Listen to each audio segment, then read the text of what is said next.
vajutan selle hammasratta peale. Finantsiseadistused ja kohe esimene kontoplaan. Kulud asuvad kasumiaruandes, ehk siis ma lähen allapoole ja otsime üles isikliku auto kompensatsiooni, millest me teeme koopia.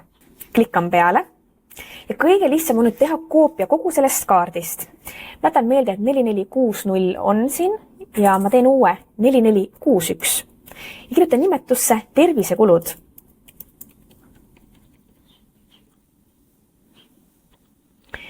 Ja salvestan.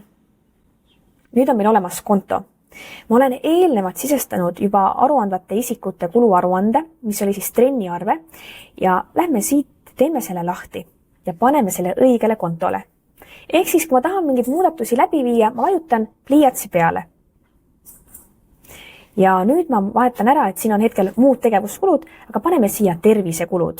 See oli mul siis 4461, ma jätan juba peast ja vajutan selle peale ja salvestan ära. Ja nüüd oletame, et aasta on läbi ja ma pean minema maksuametisse, et ära esitada infodeklaratsiooni 14, ehk siis andma aru, kui palju ma tegin tervisekulusid. Selleks ma lähen kasumiaruandesse. Panen hetkel jooksev ja eelmine aasta, detailne, ja siit ma näengi ära, et tervisekulusid 50 € eest ja märksa lihtsam on nüüd esitada seda deklaratsiooni ära.